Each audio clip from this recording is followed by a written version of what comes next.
Welcome to the 7th issue of Angles on digital subjectivities, for which I am guest editor. We chat on the internet, we post pictures, we date, we shop, pay tax, read the news, search for information. Upon our death, we can even bequeath our Facebook profiles to a loved one.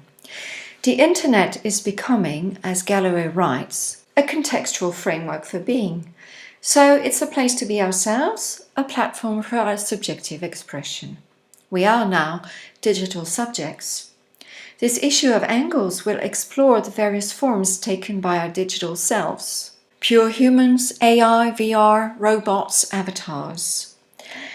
And the questions they raise. Now, as a preview and a teaser for this edition, a few keywords and matching images. Our first keyword is reversals. With the digital, our sense of self is turned topsy-turvy.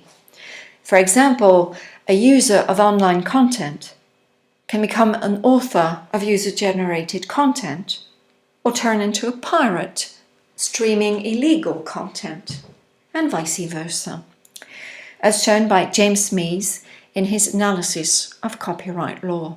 Or sometimes it's hard to tell the difference between the opened body of a surgical patient and the innards of a robot. There's an uncanny feeling to Max Aguilera Hellweg's photographs, and this is what Jessica Ragazzini investigates. Our second keyword, therefore, had to be bodies. With the digital, the body still runs the show. We tap, we swipe, click, drag and drop. Our bodies are busy online. Moreover, sensors and captors collect our body data in mass to be stored and remediated. So that means, for example, digital artistic performance through code is all about bodies, as shown by Jerome Fletcher. If bodies are involved, then gender issues arise. Are robots and AI male, female, both, or something else? And what about Alexa, the AI for Amazon? Why has she been designed, named and voiced as a warm and soft female, asks Luke Munn. And what about avatars? What's the status of their bodies? If I have sex with an avatar, is that for real? Does it count as a crime when avatars commit rape or go for children? That's the focus of June Pham's study of the Nether, a play by Jennifer Haley. This leads us to the third keyword, trauma. Trauma keeps cropping up in the digital world. All those images always suppressed and re-emerging. Can we retune, retrain the minds of traumatized soldiers through VR scenarios? The American military thinks so.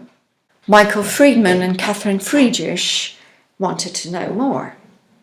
And what do we do with all these disturbing images? When do our digital dreams turn into nightmares? Dream. The digital is the perfect playground for our fantasies and daydreams also. But it's also a place to give life to our ideals, to go for our dreams.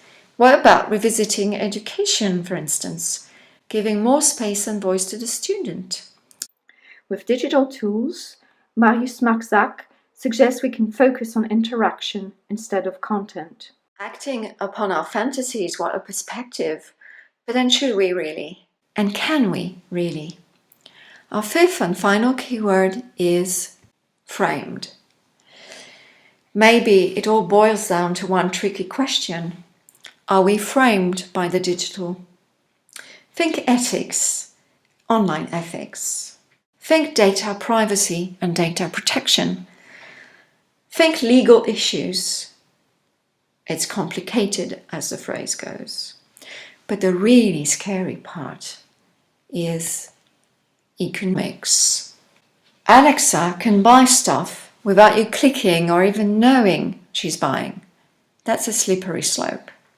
And when a few major digital corporations control almost all of our activity online, are we still independent subjects? Let's not conclude yet. Let's try to discuss with Siri, see what happens. Hello Siri, what are you? I'm just a humble virtual assistant. Thank you.